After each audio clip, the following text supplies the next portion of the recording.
Hello दोस्तों, मैं गई थी सोमनाथ मंदिर घूमने के लिए अपनी फैमिली के साथ। तो देखिए स्टेशन बहुत नीट एंड क्लीन है, क्योंकि यहाँ लोग भी बहुत गिनती के 2 ही लोग 4 लोग आते हैं। तो ये है चीतल स्टेशन। तो हम यहाँ से बैठ गए थे, तो लिटरली 10 सेकंड के लिए ट्रेन रुकी थी, तो हम जल्दी जल्दी चढ़ गए। तो उसके बाद बाहर देखिए कपास और ये कहते हैं अरहर की दाल है। और यहाँ पे काफ़ी मात्रा में कहते हैं नारियल भी उगाई जाती है, तो इसलिए नारियल भी आपको गुजरात में बहुत सस्ता मिलेगा, कपास भी बहुत सस्ता मिलेगा। तो उसके बाद देखिए हम राजकोट पहुँच गए थे। राजकोट भी मैंने सुना है कि एक्चुअली बहुत अच्छी जगह है घूमने के लिए, बट हम घूम नहीं पाए क्योंकि हमारे पास इतना टाइम नहीं था। हम एक दिन की ट्रिप पे गए थे। तो उसके बाद हम पहुंच गए थे शाम को 6:30 बजे तक। एक्चुअली हम स्टेशन पहुंच गए थे। तो कि मेरे हस्बैंड मेरी फैमिली बहुत खुश है। तो उसके बाद हमने सोचा कि चलो होटल में चेक इन करने जाते हैं। तो ये वेरावल जंक्शन है। फिर उसके बाद हम ऑटो में बैठ गए थे। एक्चुअली हमने ऑटो लिया था, तो फिर हम ऑटो में चेक इन करने के लिए निकल पड़े थे। तो रास्ते में मैंने देखा इतने सारे सुंदर सुंदर बोट खड़े थे। हमने बोला कि हम बोटिंग करेंगे, तो ऑटो वाले भैया कहते नहीं नहीं, ये तो सिर्फ मछुआरों के लिए। तो यहाँ का एक माइनस पॉइंट ये भी है दोस्तों, यहाँ पे ना आपको मच्छी की बहुत गंदी स्मेल आने वाली है। तो भैया बोले कि चलो यहाँ पे आपको ना रजिस्ट्रेशन करवाना ज़रूरी होता है, ये गवर्नमेंट एक्चुअली जो भी होटल है। तो हमने बोला ठीक है। फिर रजिस्ट्रेशन करवाने के बाद हम निकल पड़े डिनर के लिए। तो हम घूमते हुए निकले। तो दोस्तों देखो मंदिर के सामने ही होटल है। तो हम यहाँ पे होटल लेने वाले थे मेरे हस्बैंड। एक्चुअली एडवांस बुकिंग करवानी पड़ती है। तो मेरे हस्बैंड ने ट्राई किया था, बट हमें रूम मिला नहीं, रूम फुल था। तो हम नेक्स्ट टाइम सोचे कि हम नेक्स्ट टाइम करवा लेंगे, इस टाइम कोई बात नहीं करवा पाए। तो बाकी ये होटल बहुत अच्छे, क्योंकि यहाँ से नज़ारा आपको इतना अच्छा लगेगा ना, बिल्कुल सामने समुंदर है और उसकी लहरें।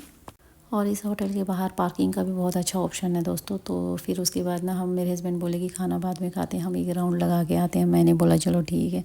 तो हम राउंड पे निकल गए थे। सामने बहुत सुंदर इतना बड़ा गार्डन था दोस्तों। कोई भी एक्चुअली ऐसा है कि इस होटल में रुकता है तो मॉर्निंग में वॉक भी ले सकते हैं, देख भी सकते हैं, और समुद्र की ठंडी ठंडी हवा भी ले सकते हैं। तो देखिए समुद्र की इतनी अच्छी लहरें और उसकी आवाज़, मतलब ऐसा लग रहा था अब ज़िंदगी जीने का मज़ा आ रहा है। तो बस उसके बाद हमने बोला कि भूख लगी है, अब खाना खाने चलते हैं। तो मेरे हस्बैंड और मेरी मदर इन लॉ अंदर गए। तो हमने देखा सामने ना एक्चुअली काफ़ी भीड़ थी, तो वहाँ बुफे भी एक्चुअली अवेलेबल है। तो फिर उसके बाद हमने जाके देखा कि वहाँ क्या क्या मिलता है। तो ये 175 रुपीज़ का पर प्लेट था, जिसमें आपको लस्सी और सैलड वगैरह मिल जाएगा, पापड़ मिल जाएगा, खिचड़ी है और चपाती मिल जाएगी, दाल चावल है और पनीर की सब्ज़ी, और स्वीट्स में आपको गाजर का हलवा। भैया मुझे इस तरीके से देख रहे थे। एंड फिर उसके बाद मैंने एक प्लेट लिया। तो देखा उसमें दाल में एक्चुअली नमक ही नहीं था, पनीर में पनीर नहीं था। तो मुझे बिल्कुल भी अच्छा नहीं लगा। बस खाने के लिए मुझे गाजर का हलवा ही थोड़ा ठीक लगा। फिर मैंने हस्बैंड को बोला मुझे पेप्सी पीनी है, एक्चुअली मुझे मज़ा नहीं आया। फिर बस मैं भी बहुत थक गई थी, क्योंकि नींद आ रही थी। तो मेरे हस्बैंड को मैं वेट करने लगी। तो देखा तो मेरे हस्बैंड भी सामने आ रहे हैं सामने से। तो मैंने कहा चलो चलो अब चलते हैं। तो हम जैसे जाने लगे तो बिल्कुल एक्चुअली होटल के सामने ही मंदिर है दोस्तों। तो देखा तो मंदिर एक्चुअली बहुत सुंदर लग रहा था। वहाँ पे भोलेनाथ की साक्षात छवि दिखाई दे रही थी। मैंने फर्स्ट टाइम ये देखा था, तो मुझे बहुत अच्छा लग रहा था। तो देखिए आप लोग जो भी नहीं आए हैं तो एक बार ज़रूर आइएगा सोमनाथ भोलेनाथ के दर्शन के लिए, बहुत अच्छा है। तो कुछ सेकंड बाद मैंने देखा कि भोलेनाथ के तो मुझे सच में ही ऐसे रूप के दर्शन हो रहे थे। तो मुझे लगा कि भाई मैंने भोले बाबा को देख लिया है। तो एक्चुअली इतना अच्छा लग रहा था।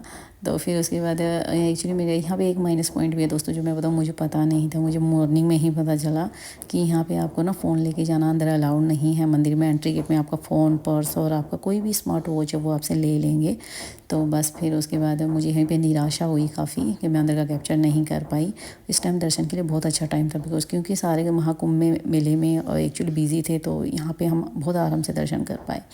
तो फिर कुछ नहीं था। फिर हमने क्या किया, देखा तो सामने ये फर्स्ट कपाट है जो कि बंद कर दिया गया है। अब दूसरे गेट से एंट्री होती है।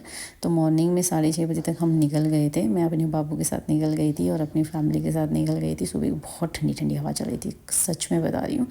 तो उसके बाद मेरे हस्बैंड और मेरी मदर इन लॉ देखो ऐसे आगे जा रहे हैं जैसे कि बस उनको दर्शन करना है और किसी को करना ही नहीं है। तो मैं सोची थी भगवान जल्दी जल्दी आ जाए, कितना दूर है रास्ता, कहाँ है कहाँ है। तो बस फिर फाइनली हम पहुँच ही गए थे। तो दर्शन करने के बाद फिर हम निकले, बहुत अच्छे से दर्शन हुआ। तो दोस्तों मुझे बताना एक्चुअली भगवान के मंदिर हम पहुँचते तो हमें रोना क्यों आता है। तो मुझे तो बहुत रोना आ गया था भोले बाबा को देखते ही।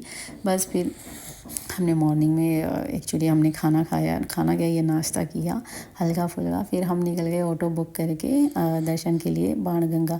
होटल एक्चुअली जो ऑटो है 300 रुपीज़ में बुक हो जाता है, आपको 3-4 जगह दिखा देंगे आराम से। तो हम बाणगंगा गए। बाणगंगा में हमने सुना है कि एक्चुअली जो 3 जो लिंग हैं अपने आप प्रकट हुए हैं, जो शिवलिंग हैं। फिर हमने जो ये फर्स्ट जो लिंग है ये एक्चुअली ये पहला है, काफ़ी इंपॉर्टेंट है। तो हमने भोले बाबा के ये शिवलिंग के रूप के दर्शन करे। तो देखिए मैं सच बताऊँ तो नीचे समुद्र का हरा पानी, ऊपर सूर्य देव की चमक और नीचे भोले बाबा के दर्शन। तो हाँ दोस्तों, आपको क्या ही चाहिए। ऐसा लग रहा था कि मतलब एक दिन के ट्रिप में ऐसा लग रहा था भोले बाबा के दर्शन करने के बाद तो मतलब सब थकान मिट गई है। फिर हम गए थे त्रिसंगम में, जो कि कहते हैं 3 गंगाओं का संगम होता है, 3 नदियों का। फिर मैंने हस्बैंड को बोला चलो मैं भी थोड़ा बहुत पाप धो ही लेती हूँ। फिर उसके बाद एक्चुअली कि मेरे मदर इन लॉ ना जो बर्ड्स यहाँ पे चिड़िया कबूतर हैं उनके लिए खाना लेकर आई थी। बाहर से प्लेट मिल जाता है आपको, तो उसमें आटा और बिस्किट होता है। तो देखिए किस तरीके से खा रहे थे। तो मैंने बोला नहीं, मैं भी अब इंजॉय करूँगी, मैं भी इस तरीके से खिलाऊँगी। तो बस मैं हाथों में लेकर सिर के ऊपर रख के खिला रही थी। तो देखिए ना वो कैसे उठा के लेके जा रहे हैं, बहुत अच्छा लग रहा था। तो मदर इन लॉ भी बोली मैं भी करूँगी ये, तो उन्होंने भी किया, उन्होंने भी बहुत इन्जॉय किया। एक्चुअली हम चारों ने खूब इन्जॉय किया। बट वही है, चारों ने किया, तीनों ने किया। मेरा बाबू तो बहुत छोटा है, मेरा बेबी, तो एक्चुअली उसका ये फर्स्ट ट्रिप था। तो वो काफ़ी एक्चुअली उसको सफ़र करना भी पड़ा, बट कोई बात नहीं, आदत हो जाएगी। तो बस फिर हमें बहुत मज़ा आया एक्चुअली। ये देखिए कितने, आपको मैं क्लोथ्स दिखाती हूँ। ये देखिए, आप भी जब जाओ तो ये ज़रूर ट्राई करना, कसम से कह रही हूँ, आपको बहुत अच्छा लगेगा। फिर हम गए कामनाथ भोले बाबा के दर्शन करने के लिए। यहाँ पे एक्चुअली आपको अंदर वो भी मिल जाएगा, क्या बोलते हैं इसको, हाँ, अर्जुन का गुफा मिल जाएगा। तो आप लोग वहाँ भी जा सकते हो। तो मेरे हस्बैंड और मदर इन लॉ तो चले गए, मैं तो खैर अपने बाबू के साथ बाहर ही बैठी रही। सामने गंगा जल भी मिल जाएगा जो भोलेनाथ को आप स्नान करवा सकते हो। फिर उसके बाद गए हम कान्हा जी के दर्शन करने के लिए। कहते हैं वहाँ पे कान्हा जी ने एक्चुअली वो जो है लीन हो गए थे, क्योंकि जो बैकुंठ जी के नाम से हैं ये, बैठक जी सॉरी। तो फिर हम उनके दर्शन करने के लिए गए तो देखा एक्चुअली कर्टन लगा हुआ था सामने, हम देख नहीं पाए, मैं कैप्चर नहीं कर पाई। मेरे हस्बैंड बोले बस बस आप ज़्यादा फ़ोन कैप्चर मत करें यहाँ का, तो मैंने नहीं किया। तो फिर उसके बाद कुछ नहीं, फिर उसके बाद मैं आपको मैं अपने लिए मैंने कड़ा लिया जो 50 रुपीज़ का था, बहुत अच्छा लाइट वेट है फीमेल के लिए। फिर उसके बाद मैं गई एक्चुअली कान्हा जी के, ये देखिए उनका ये पद चिन्ह है, ये आप दर्शन कर सकते हो। उसके सामने बिल्कुल आपको पीपल का पेड़ दिखाई देगा। कहते हैं यहाँ पे कान्हा जी विश्राम कर रहे थे, तो उस टाइम पे एक्चुअली जो शिकारी उनके बाण से उनको पैरों में लगा था तो वो लीन हो गए थे। तो आप भी ज़रूर दर्शन करना जब जाओगे। तो फिर यहाँ पे एक्चुअली काउंटर पे हमारे यहाँ पर पर्सन 5 रुपीज़ का टिकट होता है। ये है समुद्र के दर्शन करने के लिए। तो हम समुद्र के दर्शन करने के लिए निकल गए थे और मैं बहुत बेसब्री से इंतज़ार कर रही थी कि समुद्र देखने जाना। तो देखिए अब बीच देखिए समुद्र का इतना अच्छा लहरें, मतलब मैं तो उन्हें रील्स में फ़ोन में दिखा था। मतलब ये अरब सागर है दोस्तों। और देखिए मैं दिल्ली साइड से हूँ और अरब सागर मतलब मैप में, इंडिया के मैप में देखो तो बिल्कुल लास्ट में आ गई थी मैं। तो बहुत अच्छा लग रहा था। देखिए मेरी फैमिली भी बहुत खुश थी यहाँ आकर, मैं भी बहुत खुश थी सच में आकर। मुझे लग रहा था ये मतलब ज़िंदगी में ये चीज़ ज़रूर करनी चाहिए, अच्छा लगता है, हर चीज़ का मज़ा लेना चाहिए। फिर हमने की ऊँट की सवारी। तो मेरे हस्बैंड मुझे हमें डांट रहे थे क्योंकि मेरा बेबी बहुत छोटा रोने लग गया था, तो वो उतर गए थे। फिर हम मतलब हम सास और मैं ही बस घूमते रहे। फिर उसके बाद हमने किया ट्रेन का वेट, क्योंकि आज एक्चुअली 6:45 बजे तक का हमारा ट्रेन था। तो देखिए ट्रेन सामने खड़ी थी, हम भी वेट कर रहे थे और मेरे हस्बैंड गए थे पानी लेने के लिए, वो भी हम उनका वेट कर रहे थे। तो बस हम फिर ट्रेन में हमारी चल पड़ी थी, हम बैठ गए और रात को 10 बजे पहुंच गए। बाय बाय दोस्तों, नेक्स्ट टाइम मिलती हूँ with smile and with love. Bye bye.